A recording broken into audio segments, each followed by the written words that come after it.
বেশ কিছুদিন ঘরে বন্দি থাকার পর বেরিয়ে পড়লাম মুক্ত বাতাসের লোভে এবং সেই সঙ্গে করে ফেললাম ভিডিও শুধুমাত্র আপনাদের জন্য। সকাল সকাল বেরিয়ে পড়লাম রিক্সা করে সোজা আমার প্রিয় দমদম স্টেশনে, আর উঠে পড়লাম হাসনাবাদ লোকাল। প্রান্তস ব্লগ চ্যানেলে আপনাদের সবাইকে অনেক অনেক শুভেচ্ছা। অনেক দিন ভিডিও দিতে পারিনি, কারণ শারীরিক অসুস্থতার কারণে আমি ভিডিও করতে পারিনি। তাই আমি আবার বেরিয়ে পড়লাম আপনাদের জন্য। যারা আমার ভিডিও দেখতে ভালোবাসেন তাদেরকে আমি এতদিন নিরাশ করেছি অসুস্থতার কারণে, আমাকে আপনারা ক্ষমা করে দেবেন যদি পারেন। চলুন আজকে আমি কোথায় এসেছি দেখাই। আমি চলে এসেছি কাঁকড়া মির্জানগর। আমি যাব হচ্ছে কচুয়া, যেখানে লোকনাথ বাবার জন্মস্থান। চলুন আমরা স্টেশন থেকে বেরোই। স্টেশন থেকে বেরিয়ে আমাদের অটো বা টোটো নিতে হবে, বলে দেবো কত টাকা ভাড়া কী।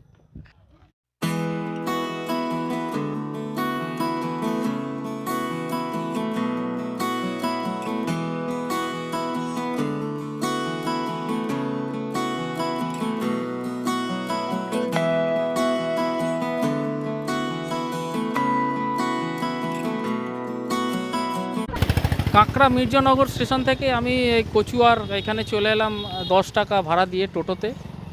প্রায় 3 কিলোমিটারের মতো রাস্তা। জন্মস্থান পুণ্যতীর্থ কচুয়া ধাম। চলুন কচুয়া ধাম আমরা দেখি। এই হচ্ছে কচুয়া ধামের তোরণ। এই তোরণ দিয়ে ঢুকেই বাম দিকে একটা পুকুর আছে, বেশ ভালো লাগছে পুকুরটা। জল একটু কমে গেছে মনে হচ্ছে গরমে। আমরা সোজা যাব কচুয়া মন্দিরের দিকে। এই পথে যেতে যেতে আপনারা এরকম অনেক দোকান পাবেন পুজো দেওয়ার জন্য। এখানেও দোকান আছে, বিভিন্ন রকম আপনারা কিনে নিয়ে যেতে পারেন বাড়ির জন্য। এই হচ্ছে আমরা মন্দিরে চলে এলাম। মন্দির 12টায় বন্ধ হয়ে যাবে, তার আগে ঢুকতে হবে আমাদের। ওরে বাপরে, ভালোই লোক আছে মন্দিরে। এই হচ্ছে কচুয়া মন্দির, দেখে নিন আপনারা যারা আসেননি এখনো। শ্রী শ্রী লোকনাথ ব্রহ্মচারী বাবার পবিত্র জন্মস্থান পুণ্যতীর্থ কচুয়া ধাম। চলুন আমরা ঢুকি। এই হচ্ছে মন্দির চত্বর, তবে মন্দিরটা বন্ধ হয়ে গেছে, কেননা 12টা বেজে গেছে। মন্দিরটা খোলে হচ্ছে সকাল 8টা থেকে 12টা, বিকেল 3টে থেকে রাত 8টা। এই হচ্ছে মন্দিরের ভেতরটা, এরকম। এখানে বসতে পারবেন, আরতি দেখতে পারবেন। এই হচ্ছে মন্দিরের ভেতরটা, কচুয়া ধাম। হ্যাঁ, লোকনাথ বাবার জন্মস্থান। কচুয়া ধামের চত্বরটা অনেক বড়, অনেক বড়, অনেকটা বড়। আপনারা গাড়ি নিয়ে আসলেও আরামসে গাড়ি রাখতে পারবেন, গাড়ি রাখার জায়গা আছে।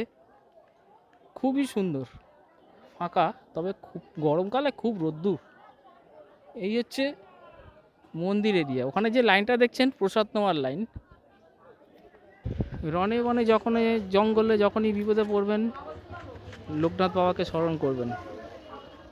আমি তো করবই, আপনারাও করবেন।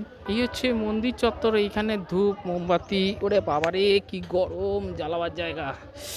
ও মাই গড, এই হচ্ছে ধূপ মোমবাতি জ্বালাবার জায়গা। এই যে লাইনটা দেখছেন না, এটা প্রসাদের লাইন। এই যে প্রসাদ দেওয়া হচ্ছে হাতে।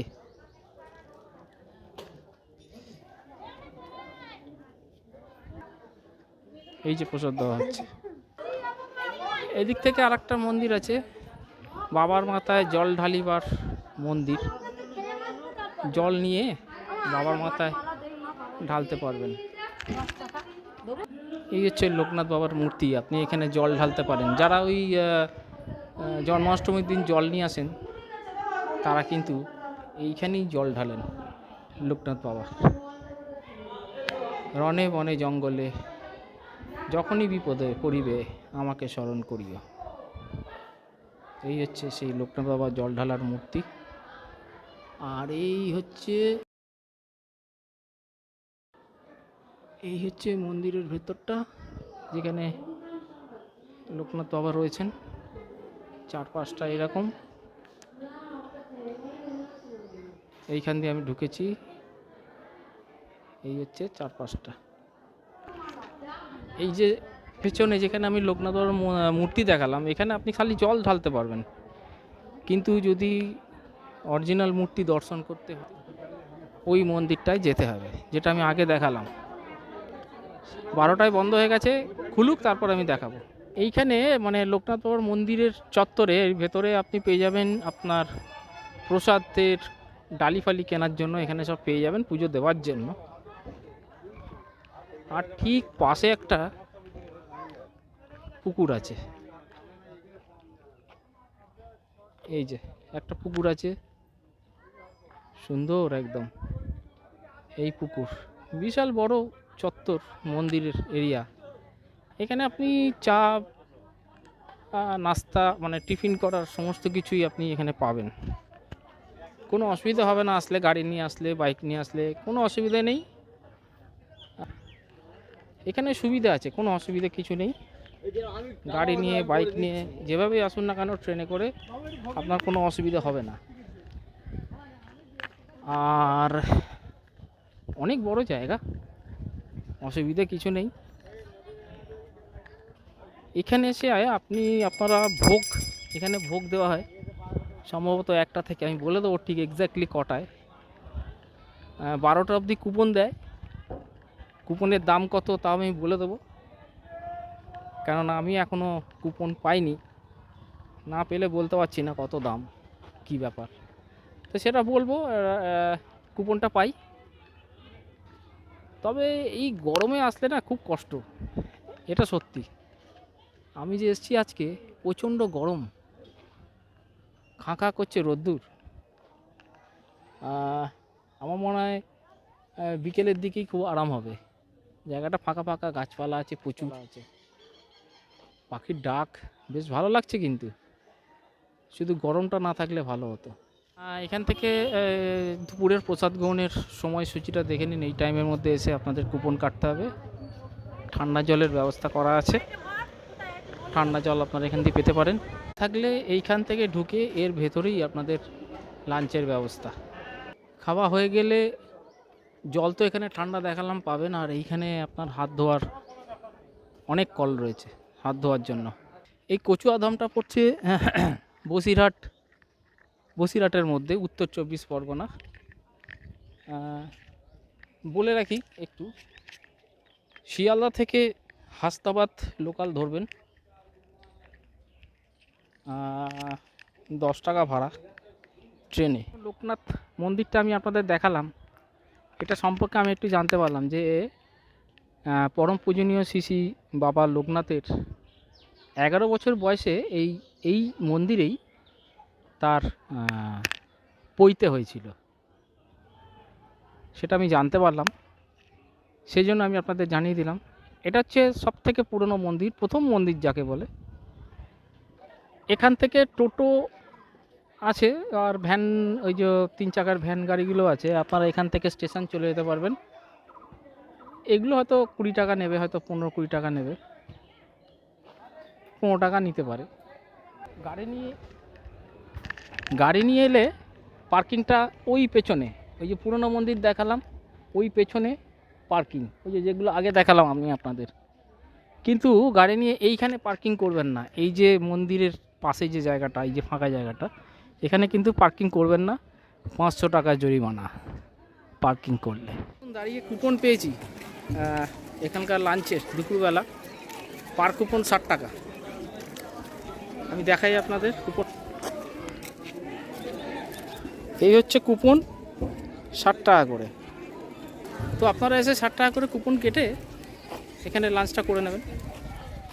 কুপন কাটার পর আপনারা এই খাবার জায়গায় চলে আসবেন, এই টেবিলে বসে খাওয়ার ব্যবস্থা। তার আগে আমি বলে দিই যে কুপনটা কখন কখন পাওয়া যায়।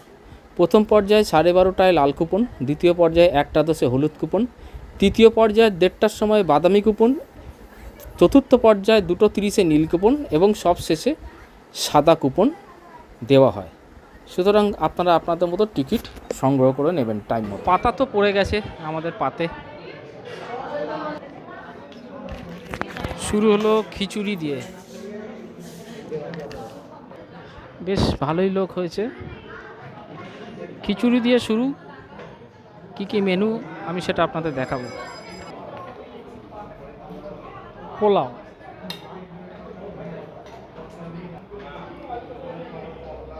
আলুর দম,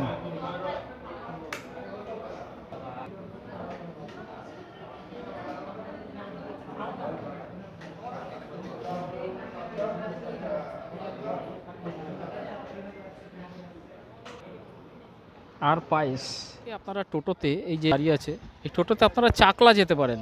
চাকলা আপনার পড়বে পার হেড 50 টাকা করে। যদি আপনার 5 জন থাকেন তাহলে ওই 50 টাকা করে 250 টাকা পড়বে।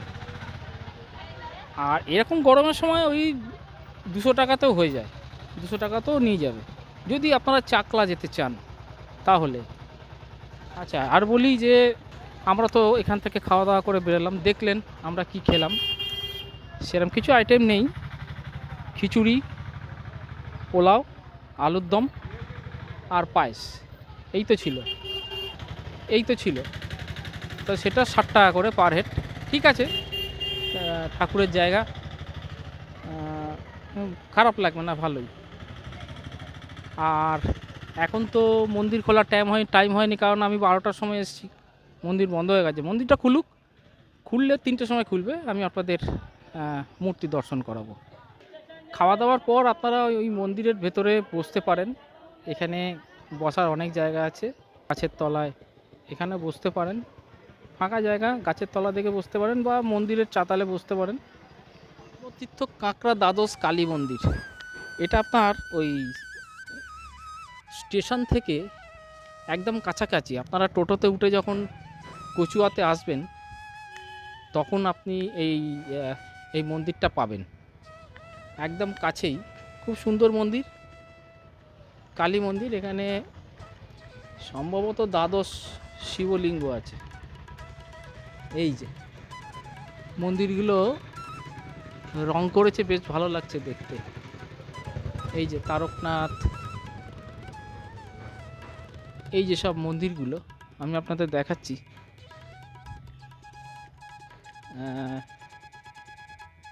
বিশ্বনাথ, আর এই যে আমাদের নন্দীদেব, এটা এরকম জায়গায় মন্দিরটা ঢুকেই এরকম রয়েছে মন্দির। ওদিকেও রয়েছে, আমি দেখাচ্ছি ঘুরে এই মন্দির। আচ্ছা, এরপরে হচ্ছে এই যে বানেশ্বর শিব মন্দির। এরকম 6টা 12টা রয়েছে, এটা অবশ্যই দর্শন করবেন। কাশীনাথ, পাশে ভগবান, তার পাশে ব্রহ্মা লেখা রয়েছে। এই দিকটা এরকম, কোনো গাছে হাত দেবেন না। এই যে বাবা পঞ্চানন, দেখুন শিবলিঙ্গ বাবা পঞ্চানন। আর এই দিকটা একটুখানি পুকুর টুকুর আছে, বেশ জঙ্গল টঙ্গল টাইপের, ভালো লাগছে। পাশে হচ্ছে, চলুন দেখি, বাবা শিবনাথ, তার পাশে বাবা শম্ভুনাথ, তার পাশে কাকেশ্বর শিবজি, তার পাশে পিঙ্গলেশ্বর,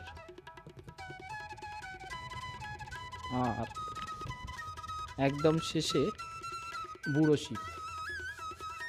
এই হচ্ছে দ্বাদশ শিবলিঙ্গ। ওদিকে 6টা আমি দেখালাম, ওদিকে 6টা, 6টা দেখালাম, আর এইদিকে 6টা দেখলেন আপনারা। অবশ্যই এটা দর্শন করবেন। আর এখানে মায়ের মূর্তি রয়েছে, আনন্দময়ী মা।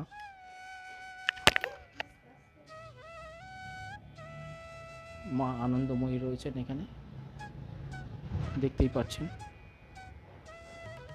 এখানে অবশ্যই আসবেন, কারণ এই মন্দির অবশ্যই দর্শন করবেন।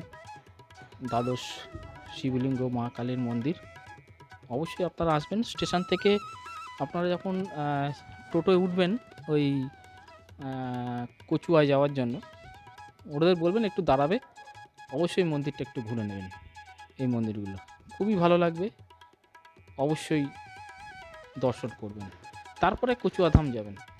এই মন্দিরটা আলীবর্দীকার সময়ে, ভাবুন 700 বছর আগেকার, পরম পূজনীয় লোকনাথ বাবার পিতা তিনি এইখানে এই মাকে নিত্য সেবা করতেন। সেই থেকে মানে 700 বছর ধরে এই মন্দির কিন্তু পূজিত হয়ে আসছে। খুবই জাগ্রত মন্দির। দর্শন না করলে আমার মনে হয় এই লোকনাথ বাবার ধামে এসে আসাটা বৃথা হয়ে যাবে।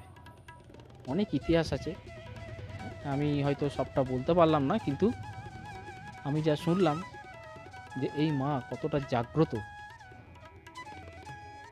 না চোখে দেখলে বিশ্বাস করতে পারবেন না। আমি একবার মাকে আপনাদের দেখাই, আপনারা মাকে দেখুন। 700 বছর আগেকার মা,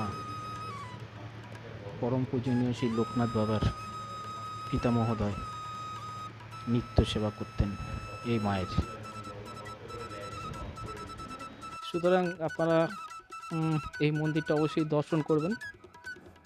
লোকনাথ বাবার এই ধামে এসে 700 বছর আগেকার এই মন্দির এত জাগ্রত না হয়ে থাকতে পারে না। তা আসবেন, দর্শন করবেন, এবং আপনারও আশপাশে যারা আছে তাদেরকেও নিয়ে আসবেন, তাদেরকে বলবেন। স্টেশন থেকে একদমই কাছে, চলে আসবে। হচ্ছে বাইরে থেকে আপনারা মন্দিরটা দেখতে পাচ্ছেন, পূর্ণতীর্থ কাঁকড়া দ্বাদশ কালী মন্দির। অবশ্যই দর্শন করবেন, লোকনাথ বাবার মূর্তি দর্শন করবেন। 3টের সময় খুলেছে, আমরা তখন ওয়েট করছিলাম, খুলে গেছে, 3টে বেজে গেছে। আপনারা দর্শন করুন, আমি তো করলাম।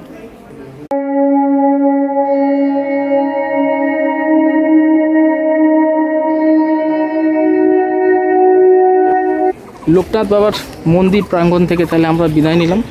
আপনাদের লোকনাথ বাবা মন্দির সম্বন্ধে সব দেখালাম। আশা করি আমি আপনাদের সব কিছু বোঝাতে পেরেছি, দেখাতে পেরেছি। আপনারা আমার দেখানো মতো চলে আসবেন লোকনাথ বাবার মন্দিরে, ভালো করে দর্শন করবেন। আর আজকে লোকনাথ বাবার এই মন্দির থেকে আমি আমার এই ভিডিওটি শেষ করছি। তবে মনে রাখবেন, পরবর্তী ভিডিও কিন্তু খুব ভালো ভিডিও আসতে চলেছে, কখনো মিস করবেন না। পরবর্তী ভিডিও দেখবেন, আপনাদের মন ভরে যাবে। খুব ভালো ভিডিও আসতে চলেছে, অবশ্যই দেখতে থাকুন।